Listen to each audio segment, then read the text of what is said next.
Welcome, ladies and gentlemen, boys and girls, sentient algorithms and extraterrestrial lurkers, to this grandiloquent gallimaufry of a video. Thoughts on Biden pardoning his family? Didn't realize they were even in the Republican crosshairs. I think it's fine. Dude, anybody that comes down, they're the only person who I think could ever criticize the Biden pardons, maybe, and even that's a maybe, is Kyle Kulinsky. Because Kulinsky has been so harsh on Trump that I would grant that. I'm like, okay, yeah, sure, this guy's allowed to do it. But anybody else is a virtue signal. Bro, the Trump's so unhinged. And they already went after Hunter Biden illegally, like for years and years and years. So him pardoning his family, I think it's fine. I think that's whatever. Legal did it too. Yeah, Legal was not even close to being able to do that. I think it's just insane. Yeah, the optics nerds. Imagine attacking this guy for decades. Not decades. He probably did attack him 20 years ago over something, I'm sure. Imagine attacking this guy for years and years and then pardoning all the J6ers and ending this guy's security detail and saying, hey, listen, if they get him. I like how he ends his security detail playing up conspiracies at the same time, too. They all made a lot of money. They can hire their own security, too.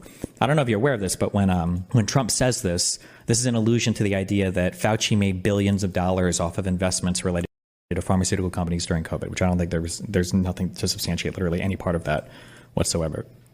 Could you do a quick breakdown on why going after Hunter was illegal? I mean, Giuliani, well, I don't know if there's a law broken here, which is highly unethical, but Giuliani calling the prime minister and saying, hey, I need you to announce an investigation with no evidence is insane. Trump making that call afterwards and then conditioning that investigation on aid, I'm pretty sure was illegal because that was approved by Congress, and that was one of the things that was Trump's first impeachment. And then the fact that all of the Republican investigations afterwards, the Senate committees and the House committees and all that, and all the FBI investigations, the special counsel, all that was all premised on, I believe, all of it stemmed from that guy who claimed that Hunter Biden was doing bad things with Joe Biden with Burisma, and that was all based on a lie. And that guy pled guilty. Nobody talks about this. Nobody cares. Hunter Biden investigation start, lie, pled guilty. This FBI informant is the one where all of the Burisma stuff started. Former FBI informant bribery scheme involving President Joe Biden and his son Hunter that became central to the Republican impeachment inquiry in Congress. Alexander Smirnov entered his plea to a felony charge in connection with the bogus story, along with a tax evasion charge stemming from a separate indictment accusing him of concealing millions of dollars of income. But all of this was started on a lie, basically. But was Rudy telling Trump all of this, or was Trump telling Rudy all this? Rudy was definitely taking direction from Trump. Maybe it was Rudy's idea, but I bet it was Trump's. Or Trump is so stupid it could have, but regardless, he was taking direction from Destiny. Trump is so dumb, bro. I wonder if as a member of the press, you could just ask him any questions. I need some answer. Mr. President, do you know that Piltover has aligned with Noxus and announcing 200% tariffs on all U.S. goods? Billions of dollars of U.S. goods pass through Piltover's hex gates every day. Probably. Who knows? People are omega lolling. 10-year blanket pardons for his family for any crime they did. That seems too much. And why couldn't Trump just make up charges in the next pardon? That's the point of a blanket pardon, so you can't make up charges. Oh, League of Legends, Noxus. Oh, my bad. It's been a long time. I've been out of the game. As your verbose vicar of verbiage, here to pontificate, procrastinate, and occasionally incinerate the vacuous vanities of the political pantheon. Today, we're diving headlong into the miasmic maelstrom of Biden's family pardons. Yes, that audacious act of executive exoneration that's got the chattering classes clutching pearls and the conspiracy kooks clutching tinfoil. From a liberal lens, mind you, because I'm not here to grovel at the altar of MAGA mendacity. Oh no, we're soaring above the fray, roasting the riffraff, and laughing at the lunacy of it all. So grab your popcorn, mute your notifications, and let's embark on this sesquipedalian sojourn. Now let's set the stage, shall we? Joe Biden, that bespectacled bastion of beige, that Delawarean Dian of decency, has unsheathed the presidential pardon pen, not for some noble whistleblower or wrongfully convicted soul, but for his own kinfolk. Hunter Biden, the prodigal son whose laptop lore has fueled more fevered fantasies than a Tolkien trilogy, and assorted familial flotsam, all swept clean of legal peril with a flourish of executive fiat. 10 years of blanket immunity, 10 years, people. That's longer than most Netflix subscriptions or Trump's attention span. And what's the hue and cry from the peanut gallery? Corruption, they shriek. Nepotism, they bellow. Hypocrisy, they wail, as if they've just discovered the dictionary and flipped straight to the H's. But let's pause, dear friends, and ponder this ponderous predicament with a modicum of magnanimity. Is it really so scandalous? Is it truly the cataclysmic collapse of constitutional comportment? Or is it, perchance, a perfectly permissible peccadillo in the grand tapestry of political tomfoolery? I say, from the lofty perch of liberal lucidity, it's fine. Yes, F-I-N-E, fine. The man has been hounded, harangued, and harassed for years, decades if you squint, by a pack of partisan piranhas who'd sooner canonize a tax cut than criticize their own. So what if he tosses a lifeline to his progeny? Who among us wouldn't shield our own from the slings and arrows of outrageous fortune or outrageous felonies, as the case may be? Now, don't misconstrue my magniloquent meanderings. I'm not here to canonize Sleepy Joe as some saintly sovereign. The optics, oh, they're murkier than a swamp in a storm. Blanket pardons stretching a decade into the future. That's less a legal loophole and more a legal limbo dance. How low can you go, Joe? But let's not pretend this is some unprecedented plunge into perfidy. Presidents have pardoned pals and progeny since the ink dried on the Constitution. Gerald Ford waved his magic wand over Nixon's Watergate woes. Poof, you're free, Dick. Bill Clinton sprinkled clemency on his half-brother Roger like it was confetti at a wedding. And let's not even start on the Trumpian travesty of pardons. J6 rioters, cronies, and conmen galore, all sprung from the clink faster than you can say, "Stop the steal." Compared to that carnival of cronyism, Biden's family affair feels like a quaint little tea party. But who dares critique this pardoning palaver with any shred of credibility? Who among the cacophonous chorus of commentators can cast the first stone without shattering their own glass house? I submit to you, ladies and gents, a singular soul, the inimitable, the indefatigable, the insufferably insightful Destiny. Yes, that Twitch-streaming titan of takedowns, that maestro of moralizing, that liberal lion who's roared against Trump with such ferocity you'd think he'd sprouted claws and a mane. If anyone's earned the right to raise an eyebrow at Biden's benevolence, it's him.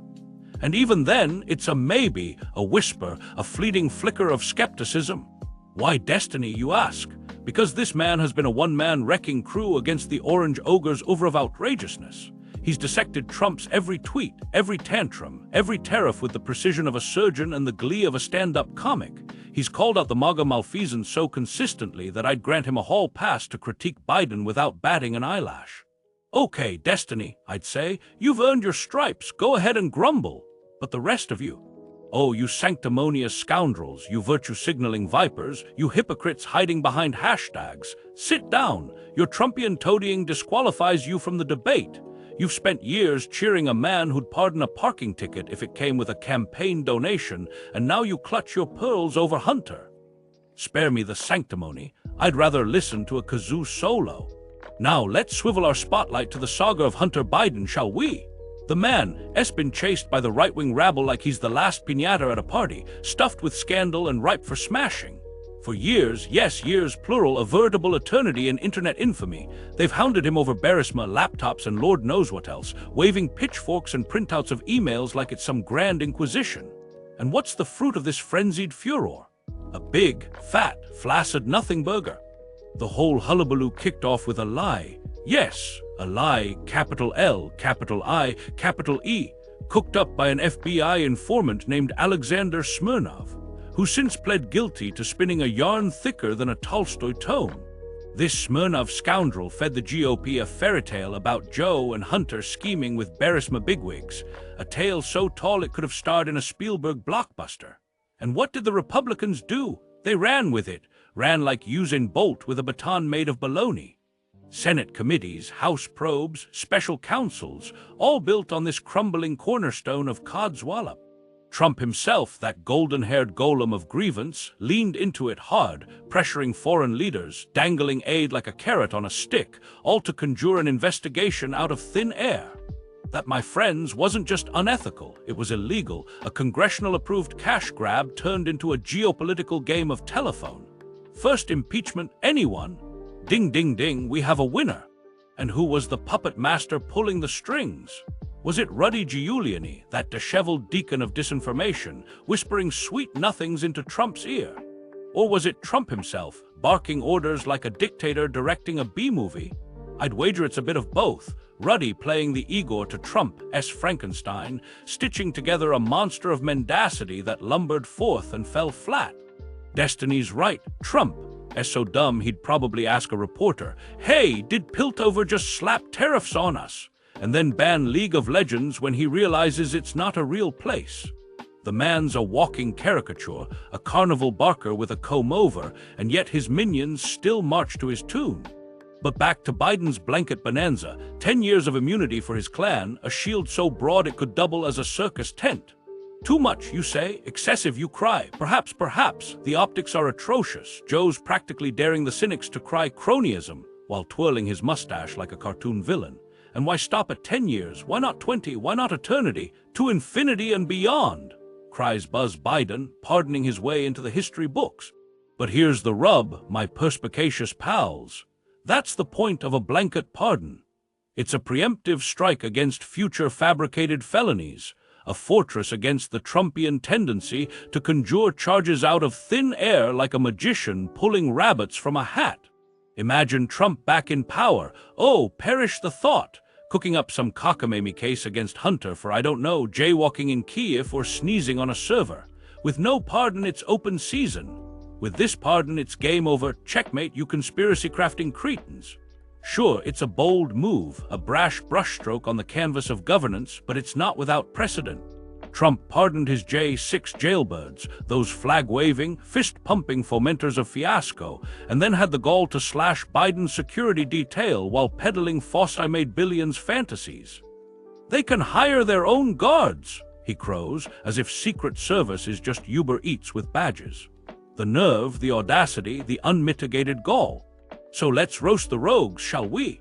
Trump, you tangerine-tinted tyrant, your reign of ridiculousness makes Biden's pardons look like a rounding error. You've pardoned more felons than a mob boss at a family reunion, and yet you squawk about Joe. Sit down, sir. Your hypocrisy's so thick it could choke a horse. Ruddy Giuliani, you bedraggled barnacle of bombast, your Berisma bloviations melted faster than your hair dye in a heat wave. Go back to yelling at clouds. And the MAGA masses, you torch-waving troglodytes, you've cheered every Trumpian transgression. Spare us your sudden scrupulosity. As for Biden, he's no angel, no paragon of purity, more like a weary warrior wielding the weapons at hand. Is it perfect? No. Is it pretty? Heavens no. But is it fine? Yes, 1,000 times yes. The man has been battered by baseless barrages for years. Let him toss a bone to his brood and call it a day. Destiny gets it, I get it, and if you don't, well, that's your prerogative. Just don't expect me to buy your crocodile tears. And there you have it, folks. A rollicking romp through the pardon pandemonium, served up with a side of liberal levity. Hit that like button if you laughed, subscribe if you learned, and comment below with your own bombastic barbs. Until next time, keep your wits sharp, your hearts open, and your pardons plentiful. Cheers.